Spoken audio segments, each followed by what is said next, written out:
Deswegen. Jetzt haben wir hier beim HSV Sommerfest die Frau Gelfer getroffen. Ich habe heute von der Stadt eine Pressemitteilung bekommen. Am 6. August Heimat- und Kulturverein 3. Frau Gelfer, was findet dort statt? Ja, am 6. August wird also das zukünftige Dorfgemeinschaftshaus eingeweiht in Breitoben.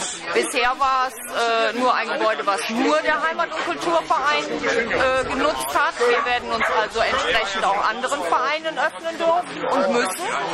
Wir werden an dem Wochenende verschiedene Attraktionen anbieten. Das heißt, wir werden am Samstagabend eine Band erwarten, die Tanzmusik bietet. Wir werden später gegen 22:30 Uhr etwa eine kleine Disco im neuen Dorfgemeinschaftshaus abhalten.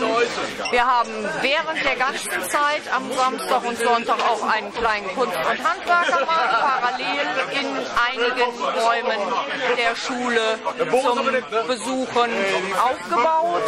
Da kommen verschiedene Aussteller zu uns, die also ihre Sachen anbieten wollen. Am Sonntag werden wir dann entsprechend zwischen 15 und 16 Uhr ein richtig schönes Kinder- und Jugendprogramm mit anbieten, mit zum Teil aufgestellten Spielen von hier und anderen Attraktionen. Vielleicht kommt die Hüpfburg, wie wir es geplant haben, oder auch sonstige Teile, wo Kinder sich beschäftigen können. Marita!